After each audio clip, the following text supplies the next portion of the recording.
ACI Istat su incidenti stradali, vittime e feriti nelle province d'Italia. In Veneto maglia nera a Venezia, più 26 vittime in un anno.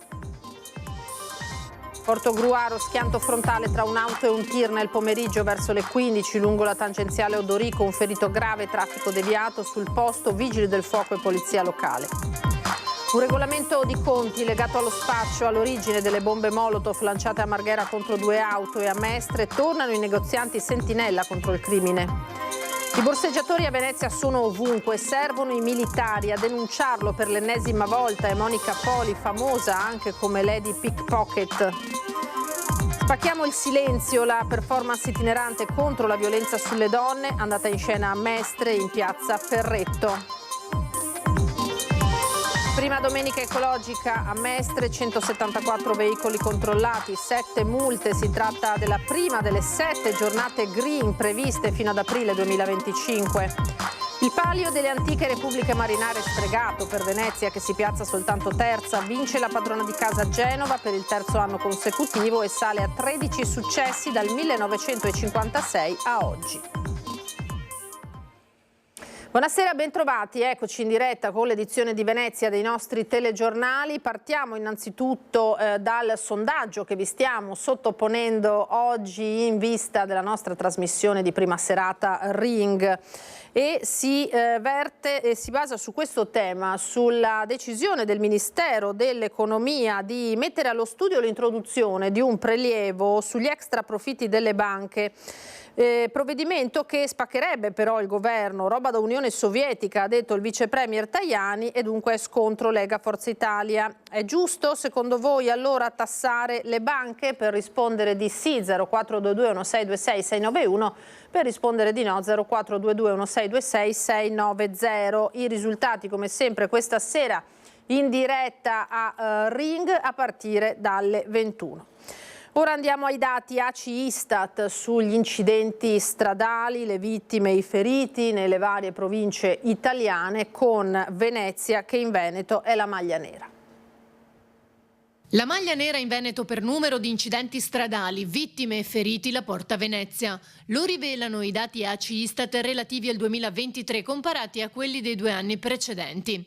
Se nel 2022 i morti sono stati 51, nel 23 sono saliti a 77, dunque 26 in più.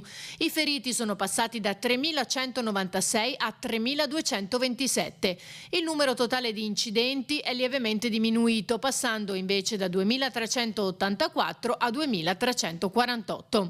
Questi numeri, uniti a quelli delle altre province venete, confermano che gli incidenti stradali restano una piaga anche a nord-est. Fatta eccezione per Padova, che ha visto invece un netto calo, meno 26 vittime, e che in valore assoluto sale sul podio delle province italiane insieme a Novara, Alessandria e Torino. Sempre per valore assoluto, ma dal lato opposto, a seguire Venezia invece ci sono Bologna e Milano e Reggio Calabria. Un buon risultato lo raggiunge Treviso, che passa da 63 morti a 54, Rovigo da 22 a 14, mentre Vicenza da 45 a 43. Belluno da 16 a 19, in lieve aumento, così come Verona, che passa da 60 a 64. Prato, Genova, Monza, Brianza, Rimini, Fermo, Trieste e Milano sono invece le province in cui gli incidenti risultano meno gravi. In base ai dati ACI Istat, dunque, nel 2023 sono stati registrati in media 456 incidenti, 8 morti e 615 feriti al giorno. Le statistiche provinciali mostrano dunque un lieve calo nel numero delle vittime, ma un aumento, seppure in misura contenuta, di incidenti e feriti. E un grave incidente è avvenuto nel pomeriggio sulla tangenziale di Portogruaro lungo lo svincolo per Summaga e Treviso. Un uomo di circa 50 anni, rappresentante della ditta Zanutta, residente nel porto gruarese, è rimasto gravemente ferito dopo lo scontro frontale con un mezzo pesante. Vedete le immagini. Illeso l'autista ma sotto shock. Sul posto sono intervenuti gli operatori sanitari del pronto soccorso di Portogruaro, i vigili del fuoco e la polizia locale. Per i rilievi il traffico non ha subito particolari ripercussioni. Si vedrà come evolverà il quadro naturalmente sanitario del ferito. Parliamo della sicurezza in città adesso, mentre il Comune punta sugli eventi per rivitalizzare le zone colpite dal degrado, spuntano i mandanti che sabato sera scorso hanno lanciato 2 bombe Molotov contro alcune auto parcheggiate a Marghera. Bombe Molotov sulle auto parcheggiate qui a Marghera, il fatto sabato notte. Sembra, dicono oggi gli inquirenti, per un regolamento di conti. Così dalla deposizione ai carabinieri di uno dei proprietari delle 2 auto date le fiamme colpite dalle Molotov, con una terza vettura a fuoco perché parcheggiata vicino.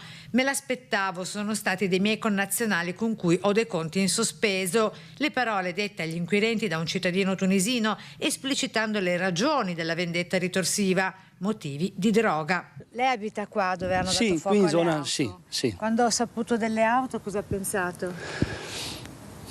Non ho pensato, non so dire, senz'altro che sarà stato un regolamento dei conti tra rivali, picche, non so. Comunque, le macchine, non c'entra niente le macchine. Ne avrei a carico che si comprasse fra degli ultimi, così che si manco delinquenti. Il fatto lo scorso sabato sera, dopo le 22, lungo via del Lavoratore. Qui la gente che ci abita vive nella paura. Tra le mamme intervistate, siamo all'ora di pranzo e la risposta è sempre la stessa. Io ho detto, io non ho visto nulla. Non ho visto niente. Sono una mamma che ho 2 figli solo e... Non vede niente. Rassegnazione anche da parte di chi qui ci lavora soltanto. Però tanto ultimamente, guarda, io che abito Mestre, lascia stare. È una disperazione. Fra Corso del Popolo, via Piave, via Cappuccino, ormai si sono fatti padroni. E noi siamo gli stranieri. E bisogna cambiare leggi. Il governo Meloni o chi sia in carica, che facesse pene più severe.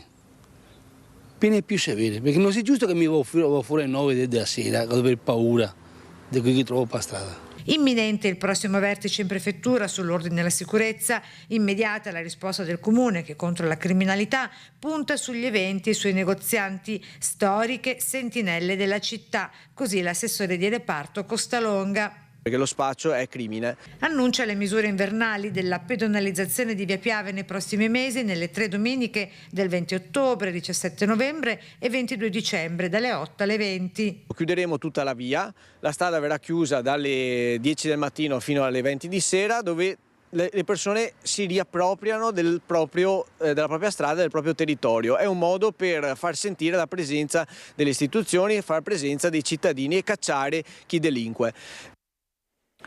E poi c'è il tema dei borseggi che starebbero dilagando un po' ovunque a Venezia. Servono i militari, ha detto per l'ennesima volta Monica Poli, famosa anche come Lady Pickpocket. La cosa sta peggiorando in queste ultime settimane, diciamo che abbiamo toccato il fondo. Ormai c'è un'invasione di uomini e donne, c'è terra loro, sia di giorno che di sera. Cioè la cosa è drammatica. Nonostante le denunce, le segnalazioni continue e le proteste di ogni genere, il fenomeno dei borseggi a Venezia non si placa, anzi, lo sostiene Monica Poli, conosciuta oramai anche come Lady Pickpocket, che ogni giorno tocca con mano la situazione. Lei i borseggiatori li conosce bene. Le vittime sono sempre più anziani e disabili.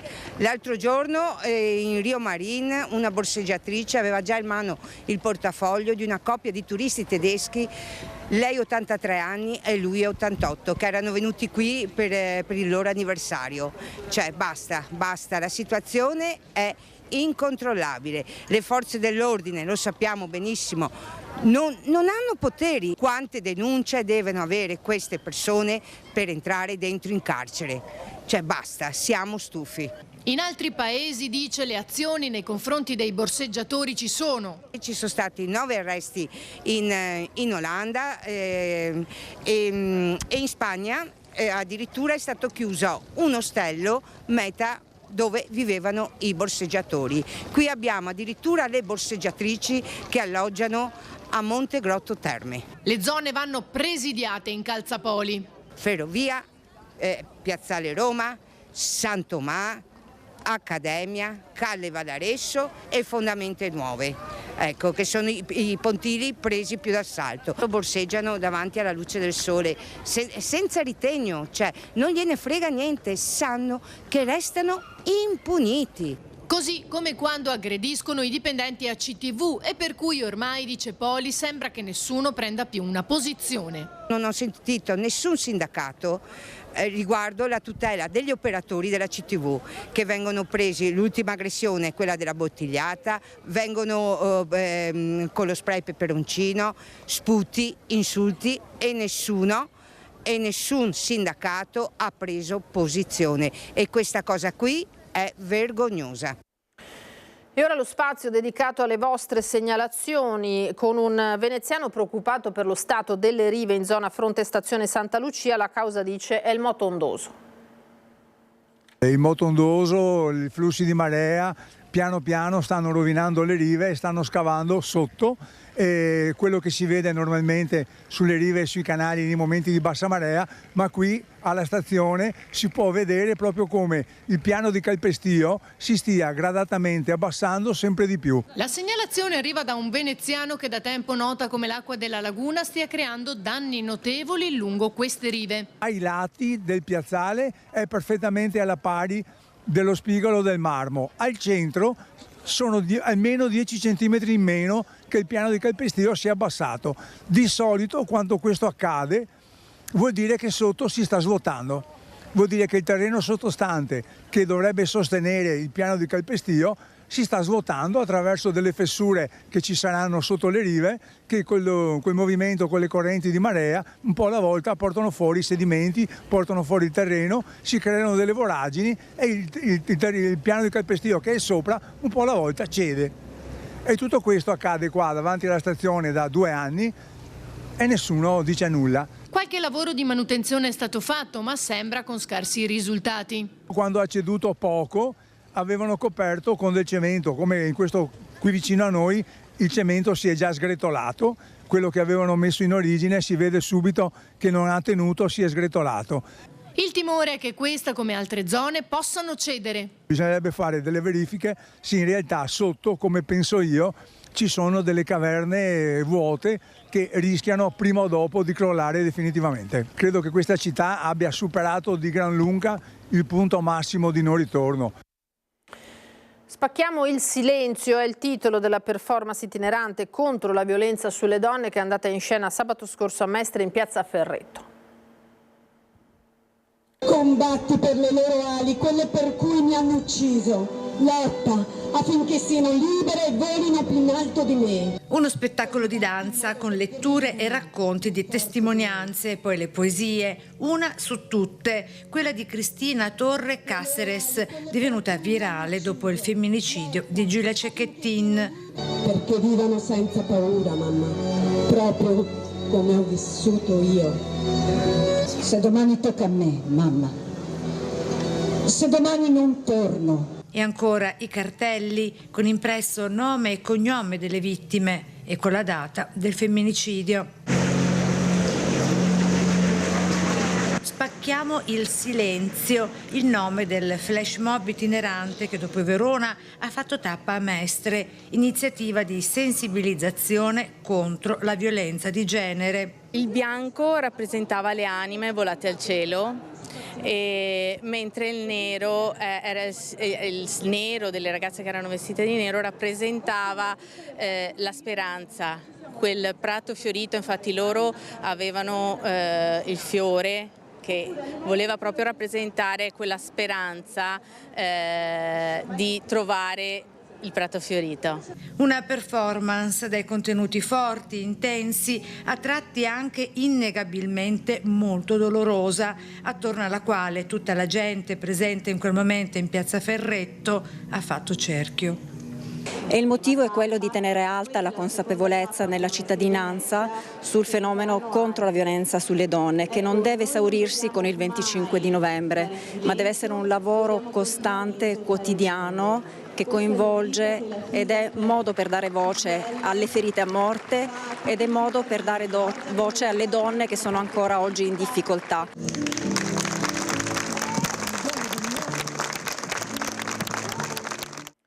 Ieri invece la prima domenica ecologica a Mestre, sono stati 174 i veicoli controllati e 7 le multe per le restrizioni non osservate evidentemente allo stop al traffico. 8 pattuglie del motorizzato della Polizia Locale di Venezia sono state impegnate nel monitoraggio. Si tratta della prima delle 7 giornate green in altrettanti weekend che andranno avanti fino al 6 aprile 2025 nell'area appositamente delimitata.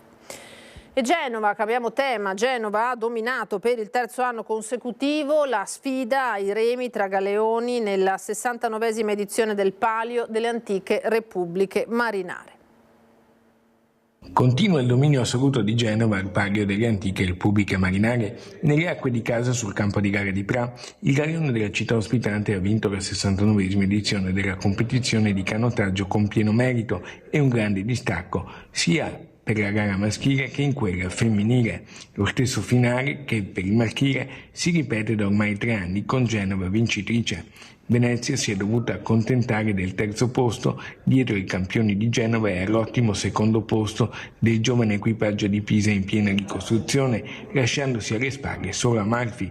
Si è conclusa così una 2 giorni ricca di appuntamenti non solo sportivi ma anche culturali, di amicizia, gemellaggio e scambio di doni e tradizioni tra le 4 città marinare.